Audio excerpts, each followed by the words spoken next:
Hi, everyone. My name is Cassidy, and I'm 15. I have my best friend, Angela. I had, because since recently, we are no longer friends. To be honest, it's her who screwed everything up, and I miss her badly, but I can't forgive her for actually ruining my family. You will soon see what I am talking about. First of all, it's not just that Angela and I have been friends since early childhood, but our families have actually also been really close. We would celebrate holidays together and barbecue on the weekends and so on. But a couple of years ago, Angela's parents decided to move to another city in search of new job opportunities and a better life. So we were forced to part with one another, and it was pretty sad. Even though we kept writing to each other and calling and everything, it was not the same as if she were close to me. But one evening she called me crying and said that they found out that her dad was cheating on her mom, and she figured it out and filed for divorce. I could only imagine how hard it was for her to cope with this news. We were on the phone like the whole night, and I was really trying to be supportive. I tried to imagine my own reaction if one day my parents would decide to divorce, and I thought that it would probably be the hardest and most unfair thing in the world. But you can't have the good without the bad, you know? And soon after that night-long talk, Angela called me to say that she and her mom decided to come back to our town and to their old life. Oh, this was really exciting. Of course it was bad that our parents were no longer together, but I was extremely happy that I was going to get my bestie back. More than that, we were finally going to be able to study together in the same school. And that was really something we'd been dreaming about for a long time. I wish I knew back then that Angela was no longer the Angela that I had been friends with. It was the first day of high school for us, and Angela was dying to make friends with other girls, and badly wanted to know how to become part of the squad, to become popular and interesting for the boys. I'd always felt more comfortable being less popular and having much less attention directed toward me, but I decided to be supportive of Angela and accompany her to every single movie trip with the guys from school, and we went to every single party and so on. And you know what I noticed? She behaved pretty provocatively in public, laughed loudly and a little unnatural, and constantly tried to make everybody around her laugh. And it would be nothing if she hadn't tried to insult me in order to seem more interesting to others.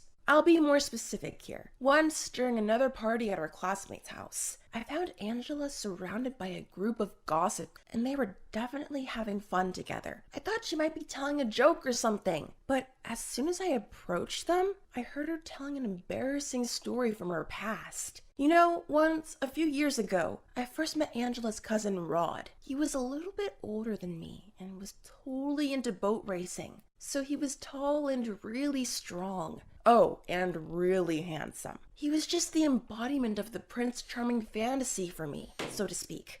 Of course, I fell in love with him, and you could be sure that Angela was aware of it. So once, during another family gathering thing, we set up a plan that I would volunteer to help Angela and her mom in the kitchen. And then, while bringing snacks to the guests, I'd stop next to Rod and have a nice talk with him. I was afraid to do it without any proper reason.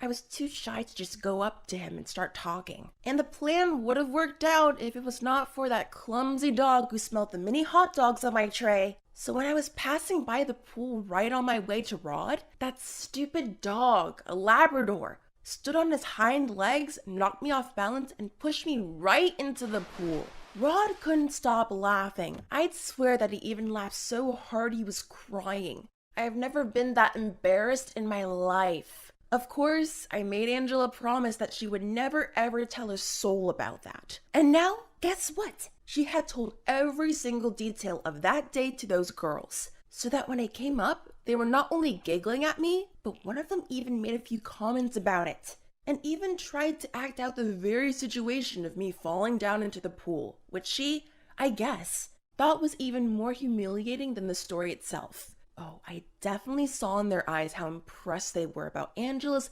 funny little stories and how she herself was so satisfied with this attention. Well, this kinda irritated me back then, but as soon as Angela noticed me and understood that I'd heard everything she was saying, she gave me that begging look as if she were trying to tell me to shut up. Then she immediately grabbed my elbow, drew me aside, and begged me for forgiveness. She said she was really enjoying all the attention, and that she decided that a tiny piece of outdated information wouldn't hurt and promised to never do it again. I agreed to play things cool, this time.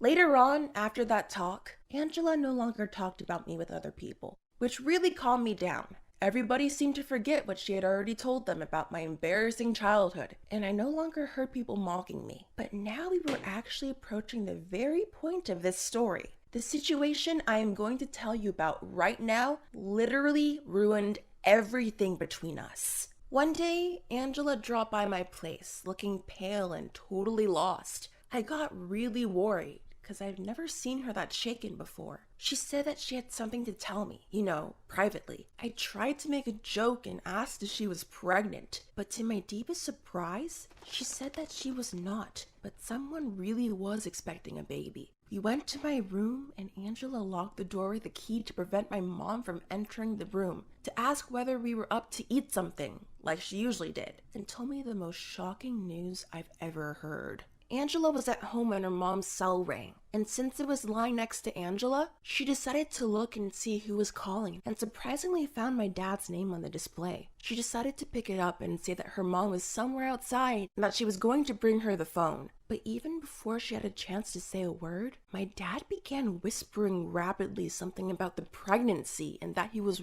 really happy to hear that and stuff. Then he urgently hung up the phone as if he no longer had time to speak, and right at that moment, Angela's mom walked in. Angela demanded an explanation and her mom was apparently caught off guard, so she had nothing to do but to admit that she had been having an affair with my dad ever since they moved back into our town, and that now she was in her 6th week of pregnancy, and he promised to leave his family, which meant my mom and I for her. Of course this news was really shocking. I couldn't believe what Angela had just said, and I was sitting there trying to figure out whether she and everything she just told me was real. Cause, everything sounded like complete nonsense, and I suspected that she knew more than she was letting on. Then I asked Angela how long she had known that. Oh, even now it's hard to say that my dad was in a relationship with her mom, and the answer was for a couple of months. She said she decided to tell me everything since things had gotten really serious with the pregnancy. What? She easily revealed my secret about childhood to total strangers just like that,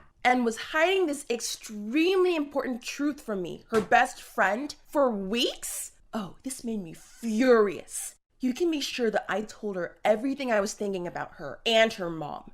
She kept saying that she was really sorry and even started to cry, but I just kicked her out of my house. I'm not going to tell you how hard it was to wrap my mind around the fact that my daddy was a cheater, and even more, that he was going to leave me and my mom for my used-to-be best friend and her family. Trust me, it was unbearable, and I tortured myself for 2 days trying to decide whether I should tell my mom about everything or not. I just couldn't believe that after Angela's mom experienced pretty much the same thing herself with her own family, how she could do this to another family, to my family. At some point, my mom began asking what had happened between Angela and I and stuff. Apart from that, honestly, I couldn't look into my dad's eyes. Anytime he kissed my mom on her cheek when leaving for work, or when he hugged her to thank her for dinner, I felt how much I hated him for his betrayal. So I decided that it was beyond my strength to keep this secret from my mom. And one evening, when Dad was assumingly at a late business meeting, I told her that we needed to talk. You're never gonna guess how she reacted. It turned out that she already knew everything,